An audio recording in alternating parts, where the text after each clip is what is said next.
Good afternoon. From Silvana Pavlovska and In Focus. This afternoon, we're going to continue the academic paper we started a while ago titled The Prespa Agreement as Cultural Genocide of the Macedonian National Identity towards the termination of an illegal treaty. The author of this paper is Professor Dr.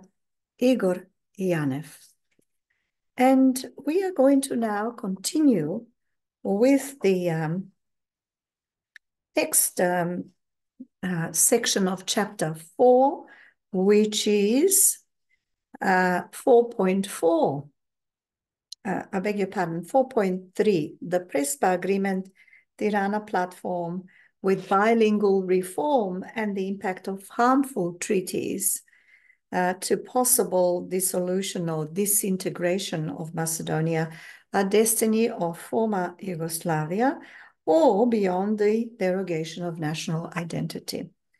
Before I go any further, I wish to mention today is Tuesday, the 19th of March 2024, and my name is Silvana Pavlovska. You're listening to In Focus.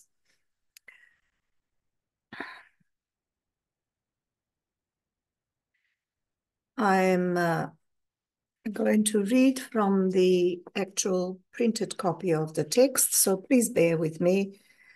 I'm about to start. So in order to understand the harmful effect of the Prespa Agreement, for short the PA, beside the Bulgarian Treaty for Friendship, which was done in 2017, and its synergistic consequences with the PA on human rights violations, we should emphasize here on the destructive impact of the Tirana platform. The Tirana platform is in quotation treaty that was a strategic deal among the Albanian parties from Macedonia, concluded in Tirana on the 7th of January 2017. And made under cooperation of the Prime Minister of Albania, I. Rama. In that agreement, 3 Albanian parties from Macedonia, from the state of Macedonia, unanimously agreed that they will provide for a legislative passage in the Macedonian parliament a systemic law on bilingual usage of the Albanian language as a second official national language, along with the Macedonian language. At that time, the Albanian parties from Macedonia, so they call themselves Albanian parties, they are Albanian parties, and they happen to be existing in Macedonia. They had already known that Zed Zaev will become the next prime minister, the PM, and that he will most certainly conclude a treaty with Greece over the renaming of state's name at any cost. The Albanian parties successfully brought Zed Zaev into power as a head of the Macedonian government under his promises to enact the bilingual law and condition to advance ethnic Albanian interest in Macedonia.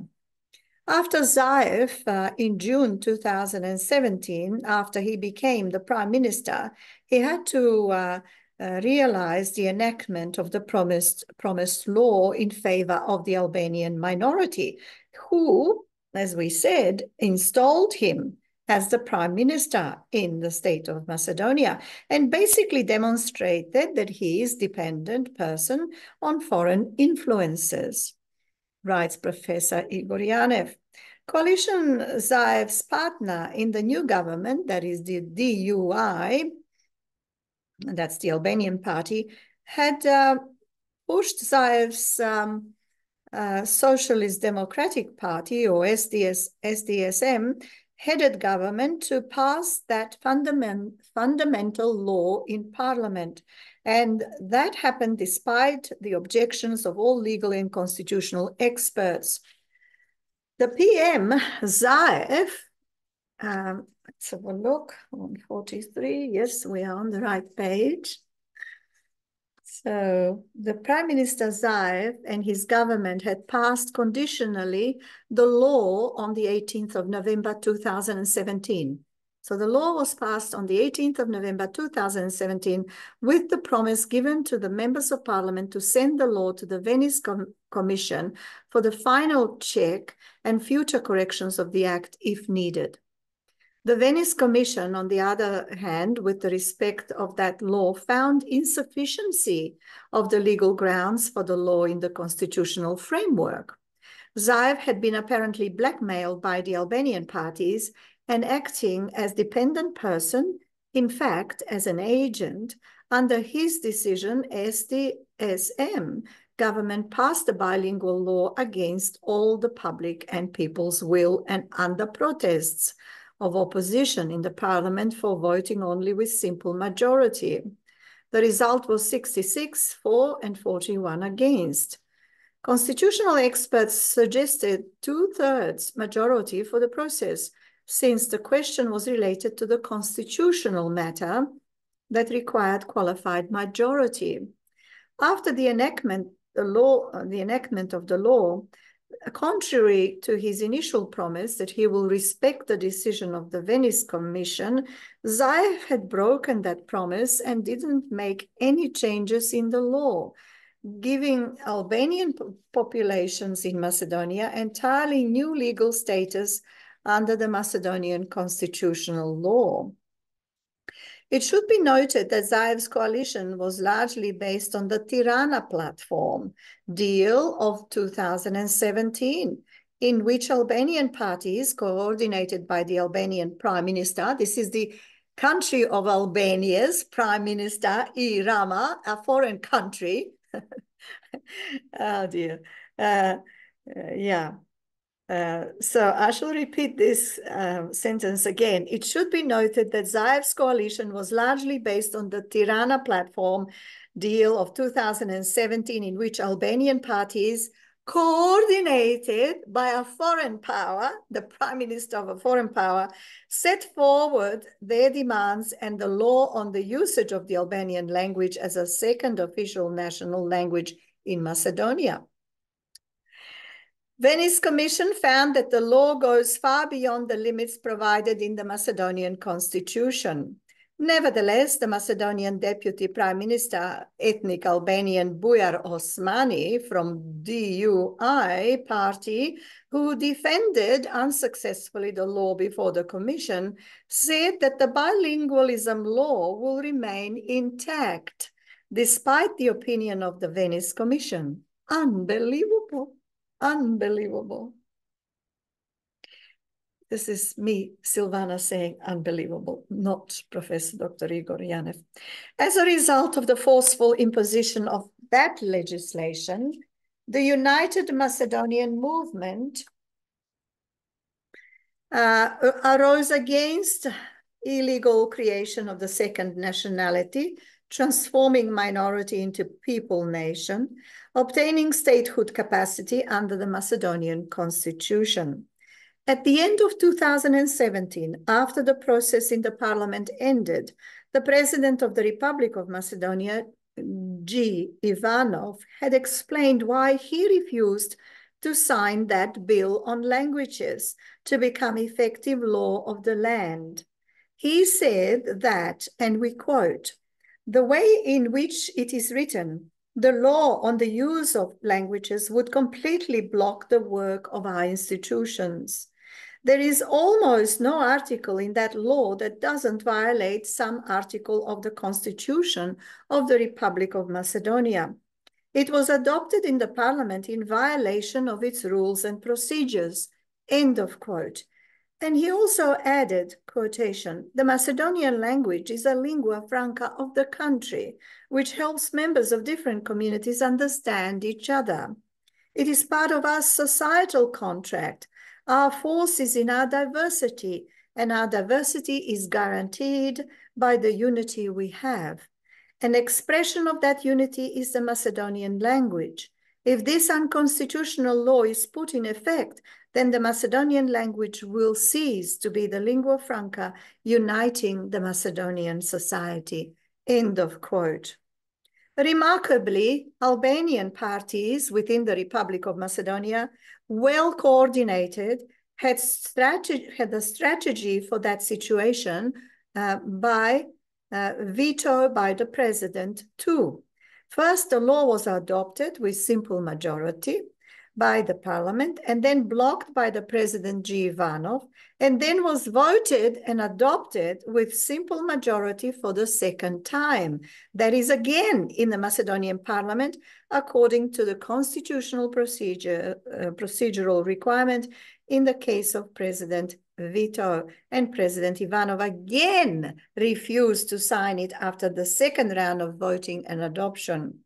Then the Speaker of the Parliament, Talat Jaferi, an Albanian from Kosovo,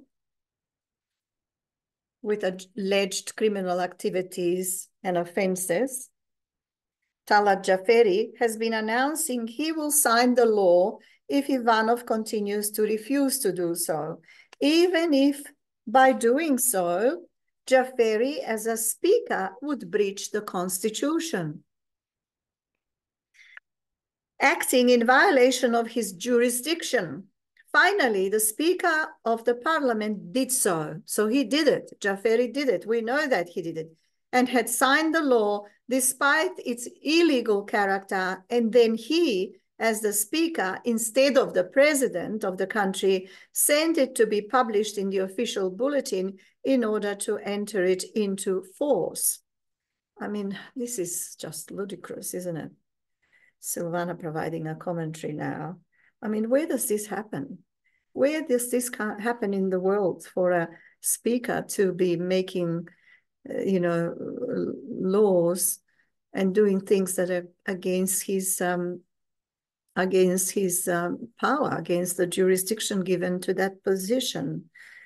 But we now know that the whole idea was to push this language as an official language. And so you've got these people who are of Albanian background, all in positions of high power, ensuring that the Tirana platform takes effect in the Republic of Macedonia.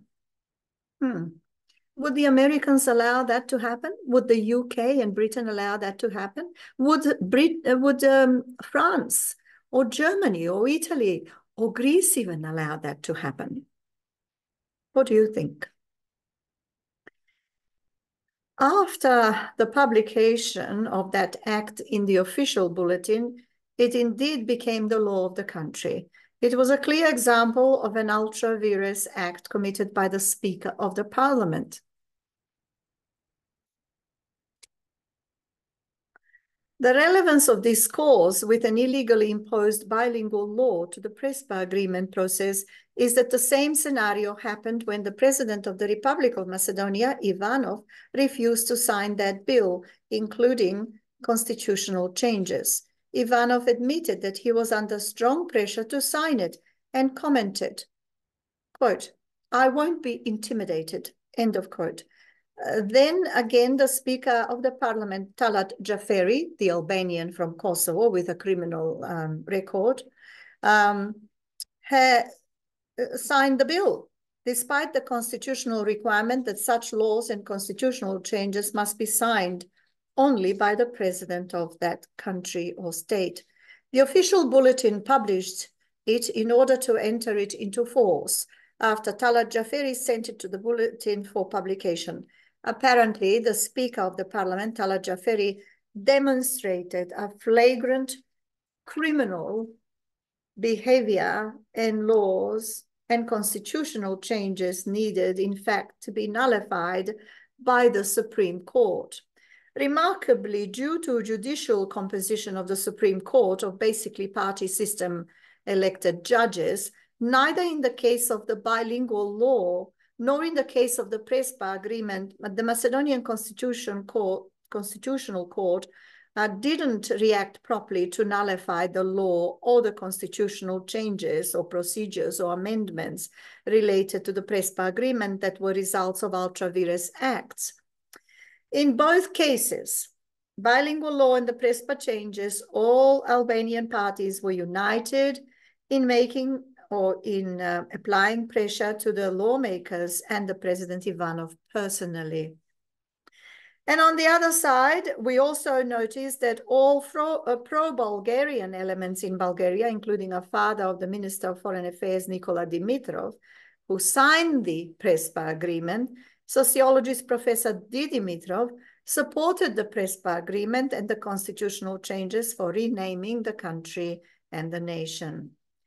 After the registration of the agreement in the United Nations Secretariat, the Bulgarian administration became the strongest supporter of the new name for the Macedonian state and its people, including North Macedonians denomination. And in fact, they became the first country that used such denomination for Macedonians and or the Macedonian nation. By the Prespa agreement, identity of Macedonians were a reason, says Professor Igor Yanev, and that gave opportunity to Bulgaria to fulfill the gap with the imposition of the Bulgarian identity to newly created artificial or abstract nation. It should be noticed that Talat Jaferi from the Albanian party DUI, who openly violated the provisions of the Macedonian constitution, was one of the military insurgents commanders of the UCK or the NLA that started, waged and controlled civil war in Macedonia in 2001 between the ethnic Macedonians and the Albanians, who were motivated by the idea of creating a greater Albania.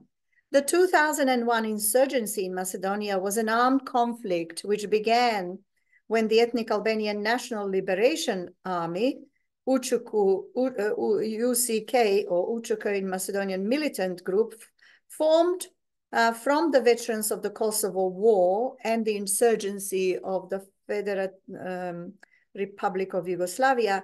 They attacked the Macedonian security forces at the beginning of February 2001, and later that war ended with the Ohrid Framework Agreement. A chain of events, all connected to achieve what they've achieved to this very day. Silvana commentary. That agreement actually represented a defeat of the Macedonian security forces in part of the Macedonian territory. What we found as relevant is the fact that party leader of DUI, Ali Ahmeti, was also commander in the NLA UCK, and that all members of the presidency of DUI were fighters in that war that ended with victory by the Albanians, who achieved victorious compromise agreement or deal with the Macedonians, represented by their political parties, particularly the SM in the name of Macedonia. In fact, all fighters coming from Kosovo at the time had the agenda for creating a great Albania and naturally not preserving the state of Macedonia. So they had ulterior motives. That DUI, this is the Albanian party in the state of Macedonia then and now, as a coalition partner of the Social Democrats Party, which is in power, had a plan for Greater Albania, that is, to divide the territory of Macedonia. This plan was proven later as a truthfully credible threat when Ali Ahmeti Dui from Dui Party openly in public pressured for the Albanian Prime Minister, the Prime Minister of Macedonia to be of Albanian background. A kind of the security situation where Albanian parties encouraged the violations and breaches of the constitution and openly called for Greater Albania was only possible without proper reactions from the opposition party Vrlo and the security forces, since apparently Macedonians were generally afraid of the new civil war with even worse consequences. The Albanian party in Macedonia, DUI, pressed the Prime Minister, or applied pressure to the Prime Minister Zaev, for the next Macedonian Prime Minister after him to be Nasser Ziberi, from a minor ethnic Albanian party, PDP, a party even more radical than DUI itself, and known to be in close relation with Iran, and according to many experts, ISIS, ISIL, or Al-Qaeda. Other two Albanian parties, Radical Party BESA and Party Alliance of Albanians, also had more radical approach than DUI, advocating extreme reforms toward achievement of the common goal that threatens the territorial integrity of Macedonia. Not surprisingly, all Albanian political parties in Macedonia supported the current pro-Albanian president of Macedonia, Stevo Pendarovski. He's still the president, unfortunately. Not for long, though. He'll be out of the door very soon. Coming back to what Professor Igoryanev is writing here. Not surprisingly, all Albanian political parties in Macedonia supported the current pro-Albanian president of Macedonia, Stevo Pendarovski, Macedonian from the SDSM party, who won presidential election in Macedonia. And as a compromise with Zaev, DUI agreed that the new Minister of Foreign Affairs will be Bujar Osmani, and that Zaev may keep his current position as a prime minister. So in other words, they made all these deals of who is going to be the prime minister, who will be the next prime minister of Albanian background. And this is like reading some kind of a tragic drama. Unfortunately, it's all true. And the facts are here in Professor Igor's paper. The Prespa agreement as cultural genocide of the Macedonian national identity towards the termination of an illegal treaty. Well, that was a compromise in order to prevent a new prime minister from PDP to become the head of the government. Not surprisingly, a few days before the local elections scheduled for 17th of October, the Prime Minister Zaev started promising to the Albanian factor that after current Macedonian President Pendarovski, ethnic Albanians will get the first Albanian president of the Republic of North Macedonia, if Albanian parties gave him support in local elections. My goodness, all sorts of deals were made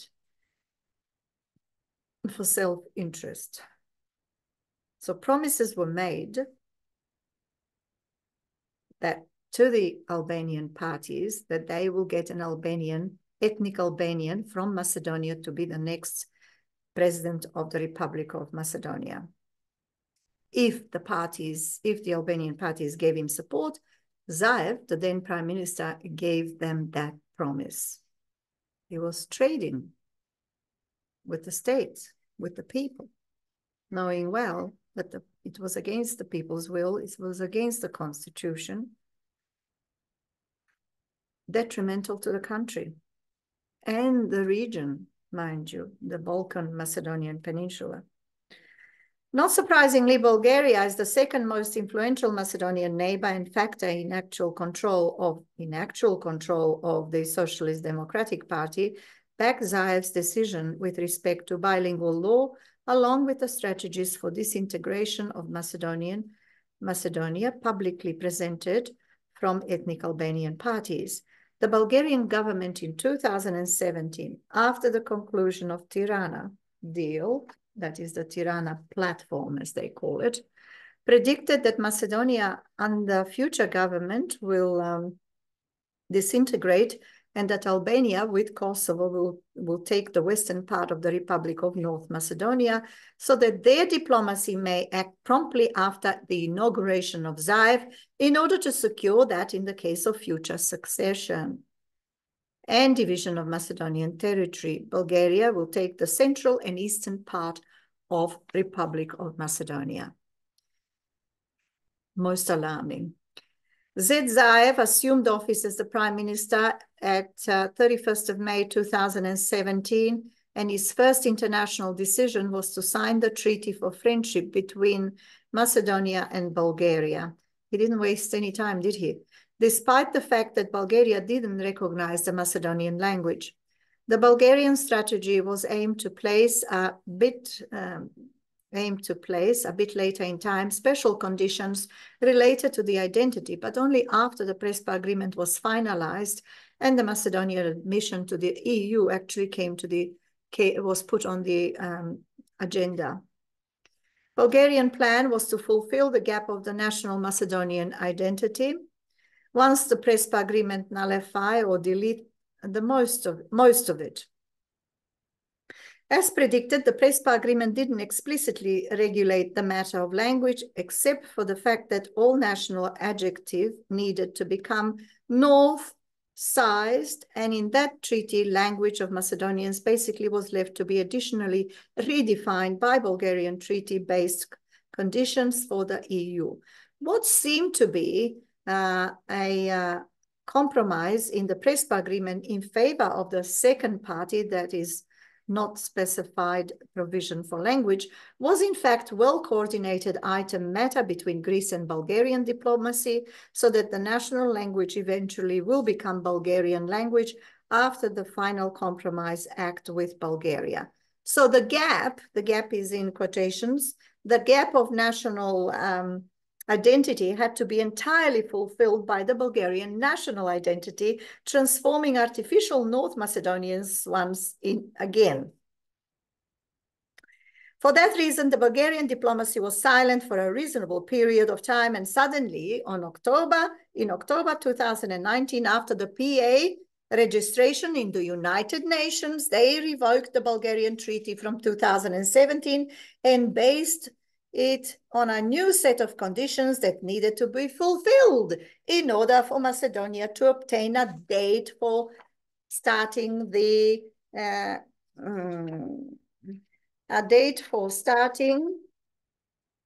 let's have a look.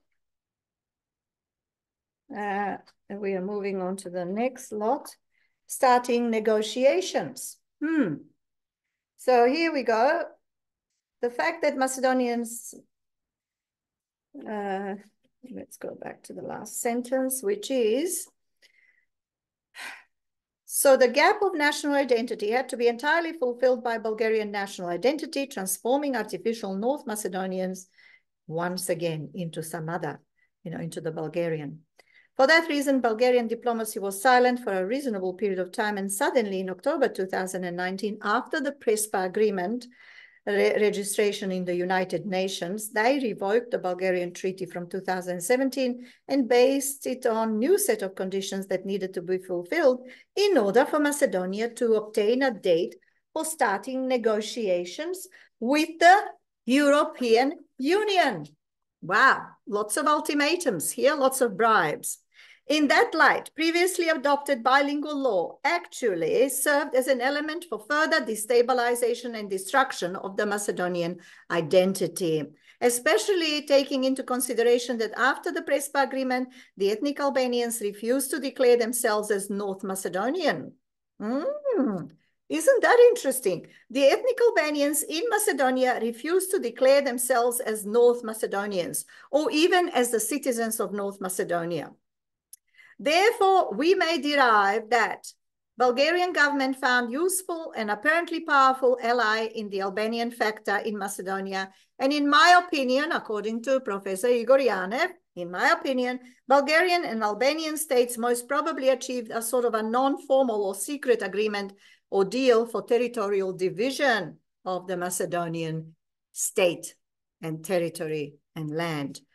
From an analytical point of view, the ethnic Albanian parties, with all their social and political force, pushed the Macedonian government to complete the negotiations with the Bulgarians and with the Greeks, and signed the agreement with Greek people, with the Greek government. And when the PA came into force, they refused to be called North Macedonians or Macedonians in any combination, and insisted that their nationality may only be Albanian, although they supported a new state name and the new identity only for the Macedonians.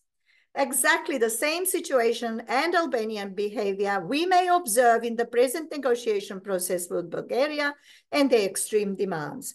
In order to speed up negotiating process, the Minister Osmani, Albanian ethnic background, Puira Osmani requested that ethnic Macedonian expert in the joint Bulgarian-Macedonia Commission on History be replaced with ethnic Albanian historian expert. Wow. In order to avoid conflict with the Albanian party DUI, under constant pressure, Zaev, the prime minister at the time, accepted it and was actually prepared to give up all disputed items that he possibly could with respect to the national history, including the language, the culture, and even publicly to admit or confess that the Macedonian language is in fact a Bulgarian dialect. But even Zaev's comprehensive offer to satisfy all Bulgarian cultural, historical, and linguistic demands finally didn't yield any result or compromise. Macedonia remained firmly blocked by Bulgaria in its path to the European Union. Basically, negotiation process with the Bulgarians only confirmed fears that Bulgaria have more extreme and in fact territorial ambitions disguised as identity issues in a very similar way as Albanian territorial aspirations that were more transparent against the Macedonian territory.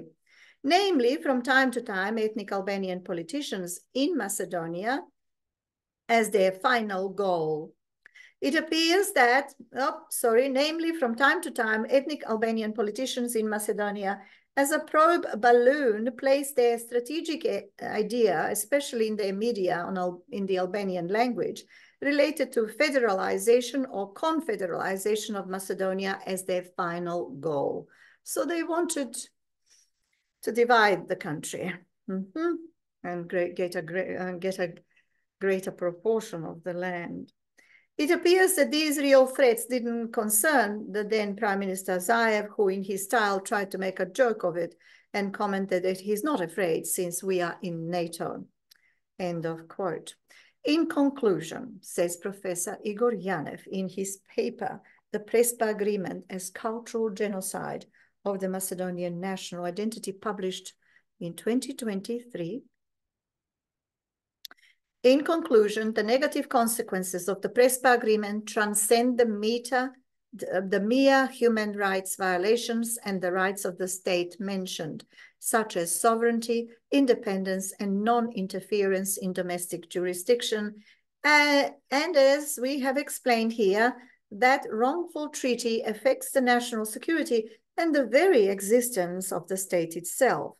After the registration of that treaty in the UN, the Bulgarian campaign of extreme nationalism started and endangered the stability and survival of the small, peaceful Macedonian country. Rhetoric such as to burn North Macedonia, if this country does not change its identity, statement by A. Kovachev, see previous chapter, were usual messages sent from Bulgaria on almost daily basis. In a coordinated way with a couple of others, the Bulgarian politician and Minister of Defense, now former K. Karakachanov, said that Macedonia's future is to either become an Albanian province or join Bulgaria. Really? They were making decisions on the part of a foreign country, namely Macedonia, of what should happen to it. You know, what divisions are going to take place according to what they've decided. Namely, Karakachanov revealed a long-term Bulgarian strategic policy aimed at territorial annexation of Macedonia when he said, quote, "There is a future. I have talked to several Skopje politicians and told them that they have two alternatives. One is to join Albania in 20 years and become an Albanian province, and the other is European integration normally within the frames of a Bulgarian state." Wow. So they had their plan. End of quote. He also, in a separate statement, gave support for the Albanian accession to EU, but not for the Macedonian path, saying that, quotation, "There are enough problems in the EU. Nobody needs a new problem in the Balkans if it is not solved in a normal way," end of quote. He also compared Macedonia and its laws to Nazi Germany and its laws. I wasn't aware of that statement. So this man, a Bulgarian man, Karakachanov, Minister of Defense, or whatever he was then, he This is what he expressed publicly to the Macedonian people. And yeah, he gave support. So the Bulgarian government gave support for the Albanian accession to the EU, but not for the Macedonian country accession to EU. Yeah, he also compared Macedonia and its laws to Nazi Germany and its laws. That is very serious allegation. In an unsuccessful attempt to make a joke, he lectured the Macedonians about identity of the Tsar Samuil. Quotation, Macedonians can also call themselves Martians. Will that mean that Tsar Samuil is from Mars? End of quote. Plus many other of his statements, such as those that Macedonians were unable to understand anything. Wow, very undermining. Among other messages, he will probably be remembered by the Macedonian people when he promised to send the Bulgarian army to Macedonia. To some extent, statements from Bulgarian eccentric politician Karakachanov resemble the above-mentioned statements by Greece Minister of Defense Kamenos, who threatens that he could occupy Macedonia in 20 minutes. This statement only demonstrates how wrongful was UN Security Council when they treated Macedonia on equal footing with Greece's security capacities instead of rejecting the one-sided Greek demands for illegal admission conditions. On the other hand, as mentioned previously, the Albanian extremists that are actually sitting in the Macedonian parliament and government pose a real threat for survival of the state and the nation. Former President Ivanov for the Russian media Sputnik said that, quote, as the Islamic State has been losing territory on the battlegrounds in Syria, in Libya, a vast share of these people try to return, or some who reach the EU territory together with migrants might try to take such action, end of quote, and added that, quote, intelligence and law enforcement agencies were on alert and were closely monitoring those returning from Syria and the regions affected by the activity of the Islamic State terrorist group, outlawed in many countries, including Russia. Ivanov said that at least 86 people had so far returned to Macedonia from these regions, end of quote. In addition, Sputnik, the Russian newspaper Sputnik, also reported that Kosovo, the breakaway region of Serbia on which borders with Macedonia, has been called a fertile ground for ISIS by the New York Times. It reported on May the 21st, 2016 that, quote, over the last 2 years, the police have identified 314 Kosovars, including 2 suicide bombers, 44 women and 28 children, end of quote, have gone abroad to join higher than any country in Europe. Residents of Kosovo are predominantly ethnically Albanian and Muslim. Approximately 1/4 of Macedonians were Albanian Muslims, according to the country's 2002 census, and the minority predominates in the northwest of the country. During President Ivanov's visit to Moscow on the 9th of May 2017, in the morning of the 9th terrorists, mainly from Kosovo, passed the border with Macedonia and attacked the village of Divo Naselje, and more than 20 people were killed there. Many analysts thought that such attack was a clear message to President Ivanov not to try to side with Russia. Macedonian Prime Minister Nikola Gruevski said that quote, Macedonian police have performed the most complicated operation, and the police forces with officers from all ethnic groups have performed a professional, heroic and patriotic operation, end of quote. As we noticed above, President Ivanov additionally lost his popularity among the Albanians when he refused to sign the bilingual law, and especially when he refused to sign the Prespa agreement that was in the interest both for Bulgaria and the ethnic Albanians. Namely, if we analyze the collective effect of all 3 troublesome instruments, that is the Bulgarian and the Prespa agreements and the bill on languages, we may conclude hypothetically that if the identity of the Macedonians become completely assimilated or transformed into a Bulgarian one, the only official language will become the Albanian language, since North Macedonian will become Bulgarian. Then, taking into account that there's no Macedonians left, the Albanians will take the western part of Macedonia or even more territory, and the rest of Macedonia will join or merge Bulgarian territory as a newly composed nation of Bulgarians. Analyzing from that point and taking into consideration the bigger picture, the Prespa Agreement may not be classified only as the act providing cultural genocide, but also harmful unjust treaty that threatened territorial survival of the Macedonian state and its people and nation, literally or physically. What we found similar between Bulgarian and Greek tactics and strategies is remarkable capacity of both of these countries to predict future developments with respect to Macedonia and to a special behavior of the Macedonian government, especially the behavior of the Macedonian government. In 2017, the Bulgarian diplomacy predicted the rise of Zoran Zaev as a prime minister, and as a consequence, his accomplishments in the name change foreseen by the Bulgarians. As for the Greek diplomacy, they skillfully predicted dissolution of the former Yugoslavia in 1991. And before that happened, the Greek government in 1987 created 3 administrative regions with the name Macedonia. 1, Eastern Macedonia and Thrace, 2, Central Macedonia, and 3, Western Macedonia. Notably, before 1985, those units never existed. There were a ministry for Northern Greece in the structure of the Greek. There was a ministry for Northern Greece in the structure of the Greek government until the administrative reforms creating the 3 Macedonian regions in the late 80s, 1986 and 87. That part of the Hellenic Republic was simply called North Greece.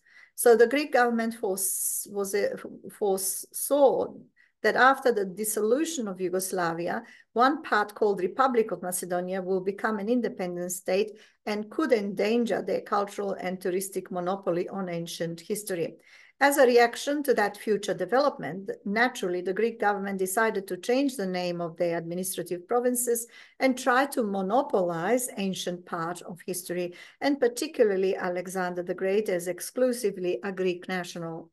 After that, their government, first in the EU, 1992, and later in the UN, 1993, have complained that this new candidate state has the same name as their provinces, and that new country must change its name. Furthermore, the Greek government in the UN Secretary Council sold a story that this new country committed theft of their name and history and represents security risk for the region. The ambassadors in the UN Security Council didn't realize the proportion of those absurd and basically naive allegations, apparently lacking knowledge in international law and a real military power and capacity of the Republic of Macedonia. And the concept that some nations falsely represent themselves only to become a member of the UN, or that this was artificial nation stealing other names, was equally preposterous as a deceiving stories of its might or capacities to destabilize a regional security. After the dissolution of Yugoslavia in 1991, the army leaving the Macedonian territory for Serbia didn't leave any usable arms or valuable pieces of artillery. For most people from the former Yugoslavia and people who lived in Macedonia, it was well-known fact that a very small number of Macedonian army staff even didn't have the military uniforms for every soldier, not to speak about the scarce equipment. Macedonia at that time didn't have any military aircraft and not even enough army personnel to protect the borders with their neighbors. So the United Nations Security Council made a resolution based on naive and fake assumptions and misleading opinion that a name of the country per se could pose a credible national security threat to Greece. Such assumptions from present time experience discussed in this study, especially aggressive statements of the Greek and Bulgarian ministers of defense, as we've already shown and read, appear to be ridiculous. The Greek army and air force were then in 1993, as well as today, immeasurably stronger than the symbolic armed forces of Macedonia. In fact, indefensible state that actually proved to be unable even to police a territory of the western part of Macedonia under rule of ethnic Albanians, extremists, and paramilitary groups from Kosovo and Albania. Well, I think we have covered quite a lot of ground. I might stop here and we will continue this particular part in our next broadcast in a few days' time. Just a reminder for all of you watching and listening to In Focus with Silvana Pavlovska that we are presenting to you the latest scholarly paper from Professor Dr. Igor Yanev, an expert on international law, author of many books, and the title of this latest publication is The Prespa Agreement as Cultural Genocide of the Macedonian National Identity Towards the Termination of an Illegal Treaty. This is a publication published, as I said, in 2023 by AGM Knjiga Beograd Zemun. And recensenti are Professor Dr. Mile Rakic, Dr. Dragan Markovic, scientific advisor at the Institute for Political Studies in Belgrade. And there were some 300 copies published of this particular publication. All rights are reserved. This is a copyright material. However, I have been given permission in writing by the author to make this known to you publicly via our program In Focus with Silvana Pavlovska. So on that note, thank you very much for your patience. I hope that you've been able to follow all this factual information presented to us by this professor. And I'm looking forward to seeing you in the next few days. Bye for now.